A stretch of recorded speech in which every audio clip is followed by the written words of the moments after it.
अज़ीज़ तलबा अस्सलाम वालेकुम। मेरा नाम जावेद भट्टी है और मैं आपको सेकंड ईयर में खुशामदीद कहता हूँ। सेकंड ईयर में आपके साथ जो मेरा सब्जेक्ट होगा वो एनालॉग इलेक्ट्रॉनिक्स है, जिसका कोड है ELTR 225 और 5 का मतलब है कि ये 5 क्रेडिट का कोर्स है और एक क्रेडिट 50 नंबर का होता है और इसका मतलब कि ये आपका 250 नंबर का कोर्स है। और इसमें आपने फर्स्ट ईयर में एक कोर्स पढ़ा था इलेक्ट्रॉनिक डिवाइसेस और इसके अलावा इलेक्ट्रिकल सर्किट 114। तो ये दोनों कोर्सेज़ के जो कंटेंट्स हैं उन्हीं पे ये आपका कोर्स बेस कर रहा है। एनालॉग इलेक्ट्रॉनिक्स जैसे आप जानते हैं, आपने पढ़ा हुआ है। इलेक्ट्रॉनिक्स क्या है? Electronic science of free electrons, solid state devices में, गैसेस में, मैटर में इलेक्ट्रॉन्स के मूवमेंट को हम फ्लो को इलेक्ट्रॉन्स कहते हैं। और एनालॉग का मतलब ये है कि आपकी जो ऐसी क्वांटिटीज़, ऐसी क्वालिटीज़ जो कि कॉन्टीन्यूसली वेरी हो रही हैं, उन क्वांटिटीज़ को एनालॉग इलेक्ट्रॉनिक्स में हम मेजर करते हैं, उसके बाद उनको प्रोसेस करते हैं और उसके बाद उनको एम्पलीफाई करते हैं। तो बुनियादी तौर पे ये कोर्स जो है, इसके 2 पेपर हैं और पेपर ए जो है ये डिस्कस करता है एम्पलीफायर को। और आपको पता होगा, थोड़ा सा आपने स्टडी तो किया होगा कि एम्पलीफायर से मुराद एक ऐसा सर्किट है जो कि कमज़ोर इलेक्ट्रिकल सिग्नल्स की अफजाइश करता है, उनको एम्पलीफाई करता है। तो किताब का जो हाफ हिस्सा है या पेपर ए जो है ये मुख्तलिफ़ किस्म के एम्पलीफायर्स पर मुश्तमिल है। और इसके साथ साथ जो आपका किताब का दूसरा हिस्सा यानी पेपर बी जो है वो ऑसिलेटर्स पे मुश्तमिल है। और ऑसिलेटर जो है ये एक ऐसा सर्किट है जो कि मतलूबा फ्रिक्वेंसी रिक्वायरमेंट के मुताबिक, मतलूबा एम्पलीट्यूड, मतलूबा फ्रिक्वेंसी के मुताबिक सिग्नल्स को जनरेट करता है। तो ये 2 चीज़ें हैं जो इसको हम analog electronic circuit, analog electronics के सब्जेक्ट में हम स्टडी करेंगे।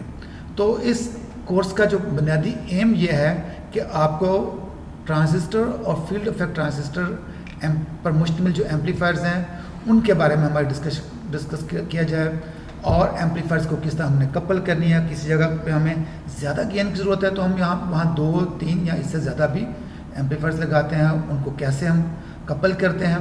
इसके अलावा एम्पलीफायर्स की मुख्तलिफ इकसाम हैं, ऑडियो एम्पलीफायर्स हैं, रेडियो एम्पलीफायर्स हैं, फीडबैक एम्पलीफायर्स हैं, radio frequency, intermediate frequency amplifiers हैं। ये हमने पेपर ए में स्टडी करना है।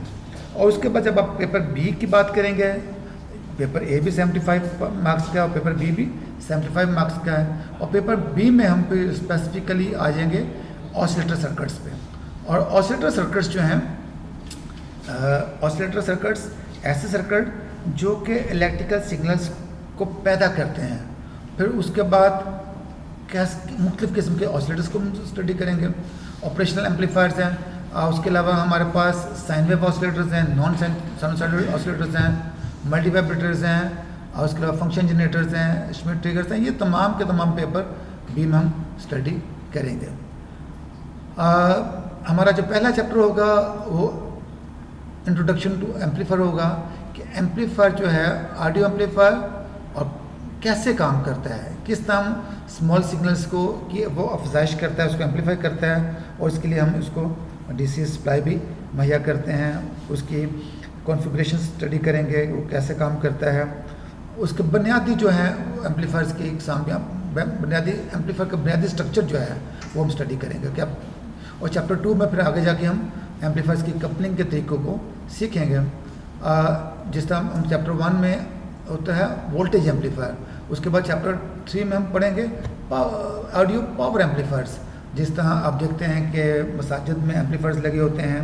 इसके अलावा अगर आप चर्चिज़, क्रिश्चियन बैकग्राउंड से हैं तो चर्चिज़ में एम्पलीफायर लगे होते हैं, तो वो किस तरह आवाज़ को बहुत ज़्यादा बढ़ाते हैं, लाउड स्पीकर तक पहुंचाते हैं। तो वो लाउड स्पीकर को ड्राइव करने के लिए हमारे पास पावर एम्पलीफायर्स होते हैं।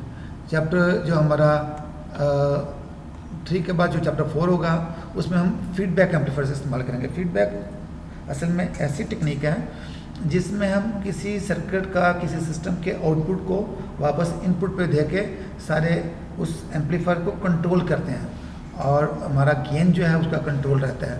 तो फीडबैक एम्पलीफायर्स को हम स्टडी करेंगे। उसके बाद चैप्टर नंबर जो 5 है वो रेडियो फ्रिक्वेंसी एम्पलीफायर्स है।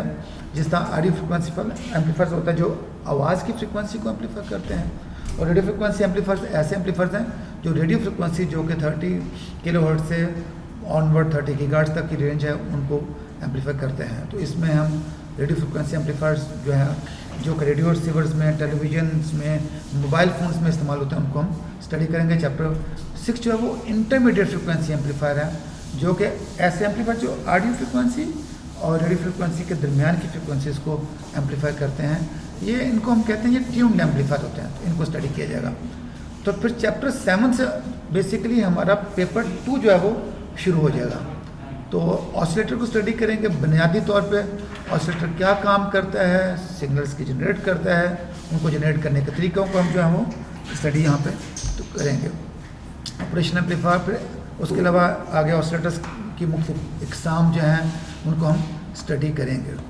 और मुझे उम्मीद है कि हम इस कोर्स को बड़े तफसील से आगे करते जाएंगे और आप साथ रहेंगे, और इसी कोर्स पे आगे 3rd ईयर के इंडस्ट्रियल इलेक्ट्रॉनिक्स और पावर इलेक्ट्रॉनिक्स के कोर्सेज जो हैं वो स्टडी किए जाएंगे। अपना ख्याल रखिए, स्टे सेफ, और हमारी दुआ है अल्लाह ताला आपको, आपके ख़ानदानों को, दुनिया भर को कोरोना वायरस की वबा से महफूज करे और इसका खात्मा करे। Thank you.